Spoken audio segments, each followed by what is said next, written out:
everyone, and welcome to Midweek News. In today's episode, we're going to talk about Elite Dangerous Horizons. The new expansion for Elite Dangerous came out yesterday. We're going to talk about that. Kojima leaves Konami. We're going to talk about that and him talking to Sony and maybe a new game that he's making. And Nuka Quantum is returning to Target. All this and more in Midweek News. So Elite Dangerous Horizons was available since yesterday, December 15th. And while this is really exciting news, there are two bits of it. One makes it go, oh yeah, Elite Dangerous, you're go. Let's do this. And the other side is, man, this kind of sucks. Because as much as Elite Dangerous is great and the expansion allows people to land on planets, it's not all planets. The planets are limited to planets without atmosphere and basically moons, essentially. Like, if you can imagine just a rock in space having no volcanoes, nothing happening on the terrain, and nothing happening, no atmosphere, those are the planets you can land on. And, you know, that's great we can land on them, but it's kind of like, well, why aren't you giving us more? Like, why are you limiting it so much? It's because they haven't finished working on how to work on the atmosphere and stuff. Also, when they add the idea of that you can land on atmospheres, maybe you fly a bit differently because flying in an atmosphere is way different than flying in space. So that's just things to consider. Now, what sounds bad is like, well, they're charging, if you're not a lifetime expansion pass owner, you're going to have to pay $45 if you already own the game. If you don't already own the game, then you only have to pay $60 even for the base game. So, I should say the $60 includes the expansion and the base game. So you're all good if you're starting from scratch. The problem that I have is like $45 just to land on some of the planets and moons. That doesn't sound like anything that I'd really care for. Like, I mean, that's cool, but I don't know if I care that much. You know, it's kind of how I go into it. But at the same time, the model that they have for Elite Dangerous is every year they're going to release an expansion, all right? And that expansion is going to cost you money, $45. With all the DLC that you pay for games, spending on one specific game, $45 a year, actually doesn't seem that bad. When you put it in perspective like that, where the market being inflated with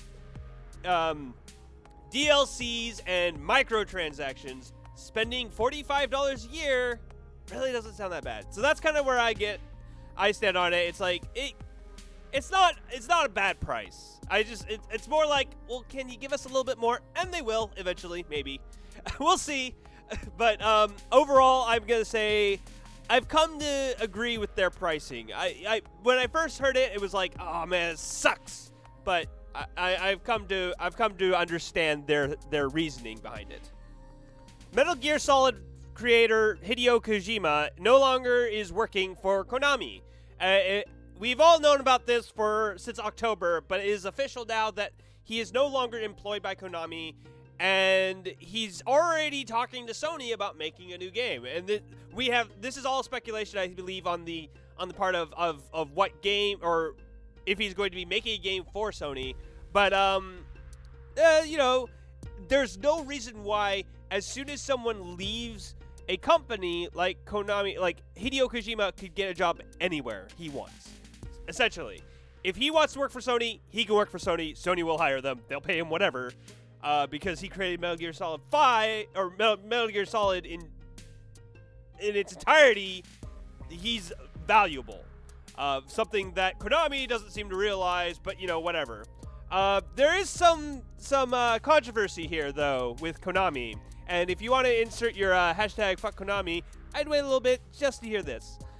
So lawyers instructed Kojima that it would not be a good idea for him to attend the Game Awards ceremony to accept an award for Metal Gear Solid 5: The Phantom Pain, the game he made. He made this. He was the head of it. He created Metal Gear Solid. It is the reason why Konami has had so much success. Well, not the only reason. They've been known for several titles, but this is one of their main titles. And it's just, you know, just standard Konami shit now. This is when you would put in your hashtag fuck Konami, by the way.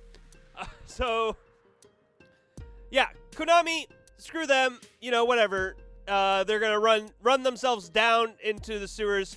They will be lost in history by all the other competitors who don't do batshit crazy things. Well, I'll be happy to see them go and see what else other projects Hideo Kojima could do under Sony, or anyone else for that matter. Have you ever been playing Fallout 4 and just looking at the Nuka-Cola Quantum bottle and going, man, I really wish I could have that in real life? And you remember when they did have that in real life, but then it was only limited time and you missed out on that opportunity? Well, now's your chance, because in Target and maybe some other stores near you, you can purchase Fallout 4's Nuka-Cola Quantum and for $3 a bottle. And 12 ounces in the bottle, that's a lot of money for just 12 ounces. But it is Nuka-Cola Quantum, and it's only out for another limited edition. So because it was so popular, they decided to manufacture more, and I don't know how long it's going to take them to realize that they should just continue to make it more and more. But I will say this, if it doesn't contain nuclear material, I'm going to be very disappointed. And that has been your midweek news. So if you enjoyed the episode, please remember to like, comment, and subscribe. And I'll see you all next time.